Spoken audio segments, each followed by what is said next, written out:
दोस्तों आज हम बात करेंगे इंडियन इकोनॉमी के एक ऐसे टॉपिक पर जिससे लगातार यूपीएससी के प्रीलिम्स और मेंस में क्वेश्चंस पूछे जाते रहे हैं। साथ ही साथ हमारा देश के नागरिक होने के नाते यह जानना जरूरी है कि हमारे देश की सरकार के ऊपर कितना डेट है, उसने कितना कर्ज ले रखा है, हर साल वो कितना कर्ज ले रही है और जो भी वो खर्च हमारे ऊपर करती है वेलफेयर प्रोग्राम्स में, उससे सरकार के ऊपर कितना बड़ा बर्डन आता है।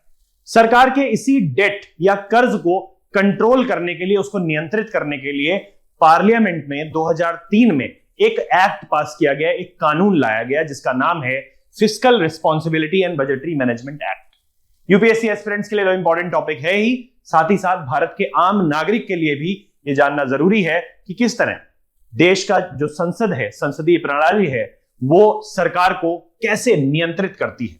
तो एफआरबीएम जो है वो 2003 में पार्लियामेंट के द्वारा पास किया गया था। इसका काम है फिस्कल डिसिप्लिन को प्रमोट करना, मतलब सरकार जो भी कर्ज लेकर खर्च कर रही है जनता के ऊपर, उसको डिसिप्लिन करना, मतलब कि खर्च को कंट्रोल करना। मान लीजिए सरकार बहुत ज्यादा एम्प्लॉइज को ओवर एम्प्लॉयमेंट देती है, सरकार बहुत ज्यादा एम्प्लॉइज रख लेती है अपने अंडर में, सरकारी नौकर बढ़ा लेती है और उन सरकारी नौकरों का जो खर्च होगा उससे फिस्कल डेफिसिट हमारा बढ़ेगा। हर साल अपने खर्च को पूरा करने के लिए सरकार जो उधार लेती है उसे हम फिस्कल डेफिसिट कहते हैं। मैं फिर से दोहराना चाहता हूं, हर साल बजट में अपने खर्च को पूरा करने के लिए सरकार जो उधार लेती है उसे हम फिस्कल डेफिसिट कहते हैं। और यह जनरली किस वजह से होता है? सरकार के रेवेन्यू एक्सपेंडिचर की वजह से, सैलरीज बांटने की वजह से, सब्सिडीज की वजह से, इन सब चीजों की वजह से सरकार के ऊपर रेवेन्यू या फिस्कल डेफिसिट आता है, राइट। तो ये जो एक्ट है, जो कानून है, उस खर्च को कंट्रोल करने के लिए है, सरकार को नियंत्रित करने के लिए है। It promotes fiscal discipline, transparency and accountability in the management of India's finances. सरकार अपनी मनमानी नहीं कर सकती है, मनमाने खर्च नहीं कर सकती है। अगर करती है तो संसद में उसके खिलाफ आवाज उठने लगेगी because of FRBM act 2003। FRBM जो है इसको रेगुलेट किया जाता है department of economic affairs, ministry of finance के द्वारा। Fiscal responsibility and budget management act जो है it ensures intergenerational equity in fiscal management. देखिए, सरकार आज जो उधार ले रही है उसको हो सकता है 20 साल बाद देना हो, सरकार आज जो उधार ले रही है हो सकता है उसको 30 साल बाद देना हो। जरूरी नहीं है आज जो सरकार है वही 30 साल बाद भी हो। तो आज की सरकार ने जो भी डेट लिया है, जो भी कर्ज लिया है, उसका बर्डन आज से 30 साल बाद वाली जनरेशन पर पड़ेगा या नहीं पड़ेगा? आज से 30 साल बाद वाले भारत पर पड़ेगा या नहीं पड़ेगा? वो बर्डन ना पड़े, इंटरजनरेशनल ना हो वो बर्डन, इसके लिए ही fiscal responsibility and budgetary management act लाया गया। इससे long term macro economic stability को इंश्योर किया जाता है, मतलब हमारे देश में जो लंबी अवधि के लिए, लंबे समय के लिए इकोनॉमिक स्टेबिलिटी रहे, उसको इंश्योर किया जाता है, जिससे कि इंडियन इकोनॉमी और मजबूत होती है। देखिए, अब एफआरबीएम जो है इसके अंदर में कुछ टारगेट्स बताए गए। ये टारगेट्स क्या है कि सरकार को 31 मार्च 2021 तक फिस्कल डेफिसिट जो है, जो मैंने बोला कि अपने खर्च को करने के लिए सरकार जो उधार लेगी बजट में, उसको 3% ऑफ जीडीपी तक लाना है। मतलब हमारी जो जीडीपी है इंडिया की टोटल, जो लगभग $4 ट्रिलियन होने वाली है, उसका 3% क्या होना चाहिए? फिस्कल डेफिसिट होना चाहिए। मतलब एक साल में बजट में सरकार ने जो उधार लिया है वो $4 ट्रिलियन का 3% से ज्यादा नहीं होना चाहिए। गवर्नमेंट साथ ही साथ और क्या इंश्योर करती है कि जो ओवरऑल डेट है, फिस्कल डेफिसिट तो एक साल में लिया गया कर्ज है, मगर ओवरऑल डेट क्या है भाई? जितने सालों से सरकारें, तरह इंदिरा गांधी की सरकार ने कुछ लिया, कुछ डेट राजीव गांधी की सरकार ने लिया, कुछ डेट नरसिम्हा राव की सरकार ने लिया, कुछ डेट बीच में जो सरकारें आई हंग पार्लियामेंट के टाइम की सरकारों ने लिया, उसके बाद अटल बिहारी वाजपेयी की सरकार ने लिया, मोदी जी की सरकार ने लिया, मनमोहन सिंह की सरकार ने, सारी सरकारें तो डेट लेती आई। तो इंडियन इकोनॉमी पर, यूनियन गवर्नमेंट पर डेट जो है वो 40% से ज्यादा ना हो जीडीपी का।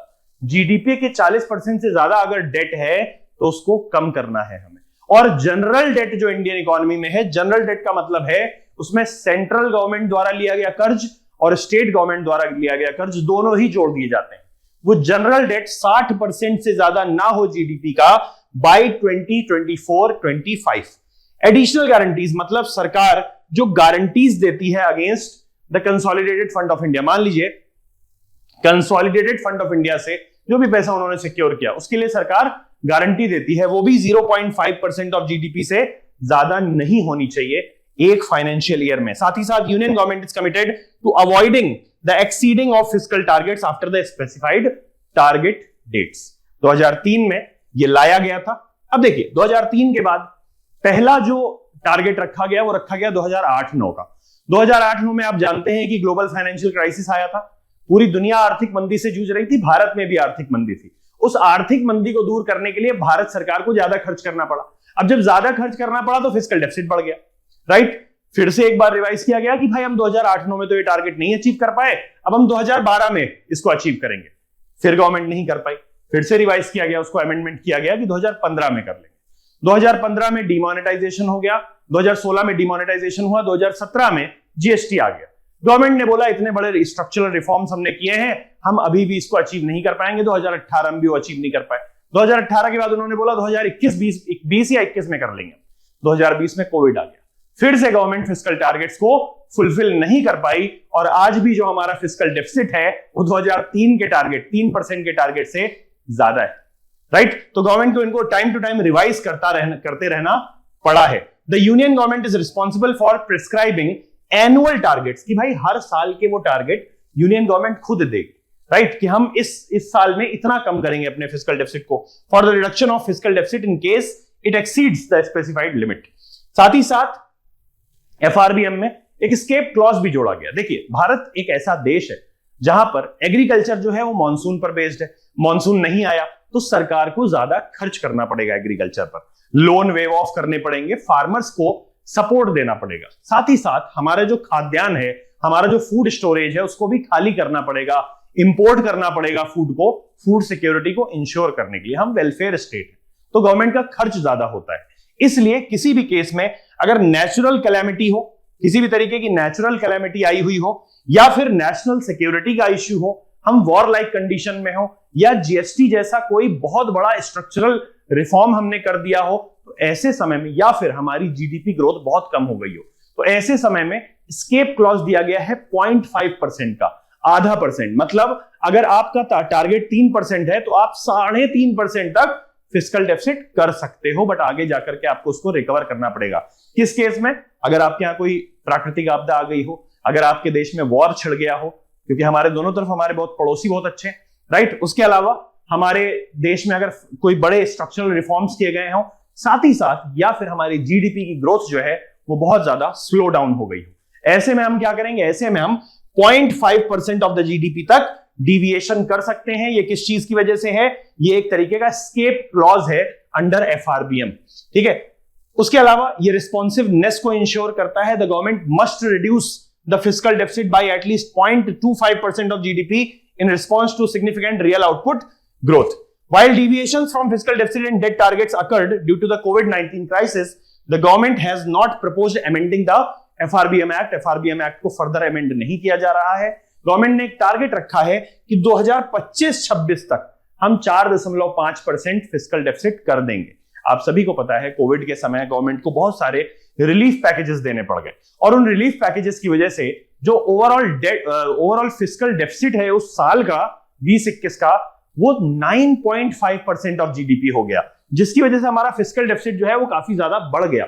उसको धीरे धीरे कम किया जा रहा है। कम करते करते 2025-26 तक 4.5% करने का गवर्नमेंट का टारगेट है। अब देखिए पब्लिक एक्सपेंडिचर किस तरीके से किया जाए, भारत सरकार किस तरह से खर्च करे, इसके ऊपर कई सारी कमिटीज बनी है जिन्होंने अपने अपने सजेशंस दिए। जैसे 1986 में एलके झा कमेटी बनी। देखिए पहली बार सरकार सोवरेन डेट क्राइसिस में फंसी थी, ठीक है, तो एलके झा कमेटी ने उनको सजेस्ट किया था कि जीरो बेस्ड बजटिंग को इंट्रोड्यूस करो। जीरो बेस्ड बजटिंग क्या होती है? जब सरकार अपने पूरे सरकारी तंत्र को बुलाती है और कहती है कि अपने एक एक डिपार्टमेंट से बोलो कि खर्च को रिव्यू करें, अपने एक एक खर्च को रिव्यू करें और रिपोर्ट पेश करें, ठीक है, तो इसे हम जीरो बेस्ड बजटिंग कहते हैं। मतलब पिछले साल के हिसाब से आपके डिपार्टमेंट में खर्च नहीं किया जाएगा, आपको एक एक खर्च का ब्यौरा सरकार को देना पड़ेगा।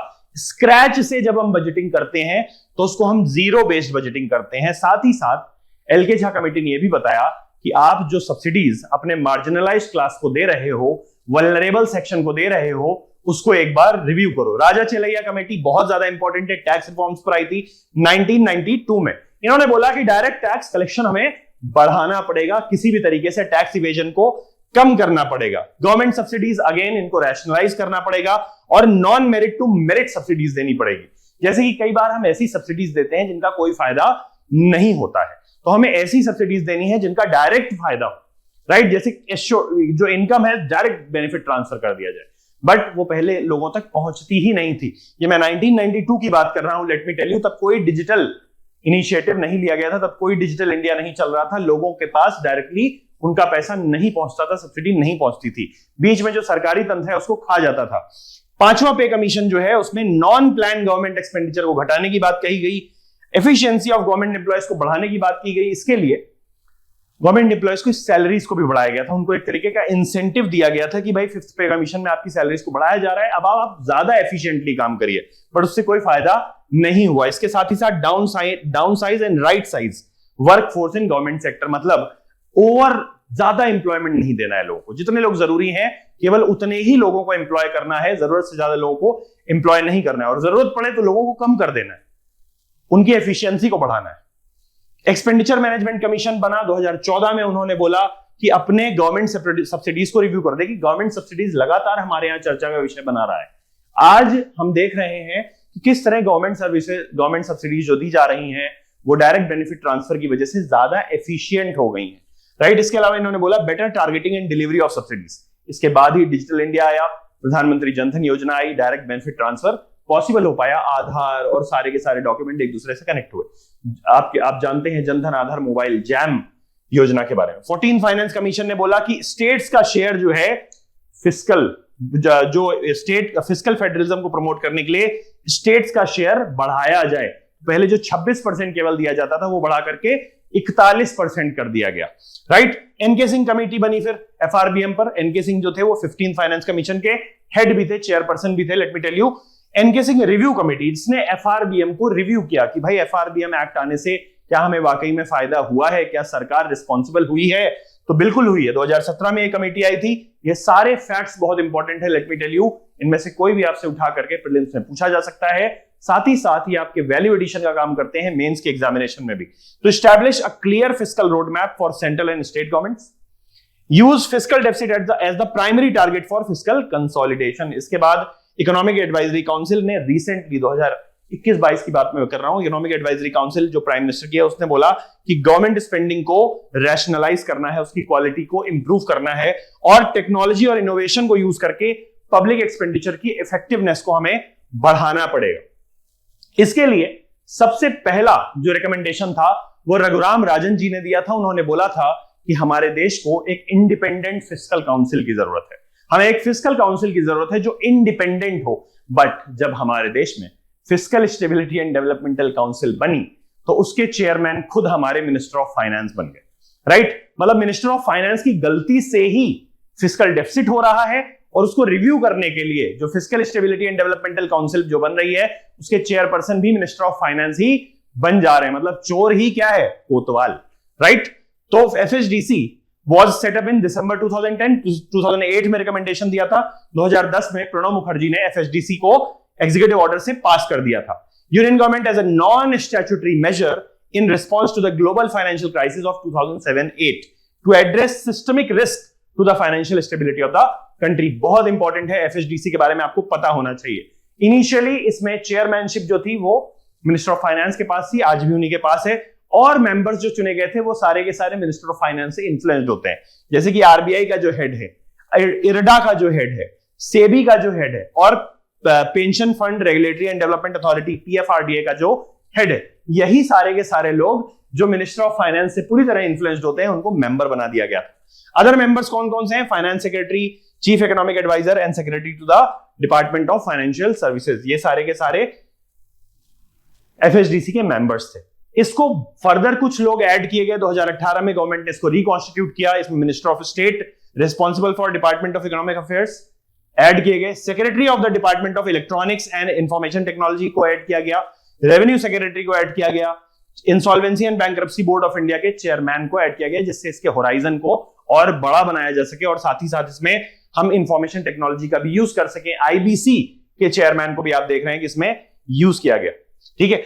तो the FSDC sub committee is headed by governor of RBI, साथ ही साथ the council can invite experts also to its meeting if required. अगर उनका सजेशन चाहिए तो एक्सपर्ट्स को भी बुलाया जा सकता है। तो हमें इससे क्या पता चलता है? हमें ये पता चलता है कि ऐसे जो लॉज पार्लियामेंट पास करता है गवर्नमेंट को कंट्रोल करने के लिए, बहुत ज्यादा इंपॉर्टेंट है। क्योंकि अगर गवर्नमेंट अपनी मनमानी से अपने आप को अच्छा प्रूफ करने के लिए जनता पर खर्च बढ़ाती चली जाएगी, खर्च करती चली जाएगी, उसको फ्री में पैसा बांटती चली जाएगी, क्योंकि गवर्नमेंट को तो क्या बनना है कि भाई अगली बार चुनाव में हमें फिर से चुना जाए, तो इसलिए गवर्नमेंट ज्यादा से ज्यादा खर्च करेगी और चुनाव के पहले वाले सालों में और ज्यादा फिस्कल डेफिसिट होगा। आप उठा करके देख लें ब्यौरा, तो आपको पता चलेगा कि चुनाव के एक साल पहले, जब भी भारत में चुनाव हुआ है उससे एक साल पहले ज्यादा फिस्कल डेफिसिट हुआ है। तो इससे क्या होता है कि सरकार इन्फ्लुएंस करने की कोशिश करती है जनता को कि वो फिर से हमारी सरकार को चुने, राइट। अब इससे हमारी जो प्रणाली है, चुनाव प्रणाली, उसमें भी बुरा असर पड़ता है। तो इसीलिए संसद को यह रिस्पॉन्सिबिलिटी दे दी गई कि वो सरकार के खर्च पर नजर रखेगा और साथ ही साथ लगातार ऐसी कमिटीज बनाई गई जो इस एक्ट की जो ऑब्जेक्टिविटी है, इसके पर्पस को लगातार रिव्यू करती रहेगी। तो इससे इंटर जनरेशनल प्रॉब्लम्स जो होती हैं, सरकार अगर आज खर्च कर देगी तो कल की सरकारों पर उसका बर्डन बढ़ेगा। ऐसी प्रॉब्लम्स को दूर किया जा सकता है। इसलिए FRBM एक्ट हमारे देश के लिए बहुत ज्यादा जरूरी है और आज हमारे देश की सरकार खर्च को लेकर ज्यादा रिस्पॉन्सिबल हो चुकी है। So this was, I think, a very informative discussion and was a very important discussion also. For more such informative videos, do subscribe to the channel. Thank you so much.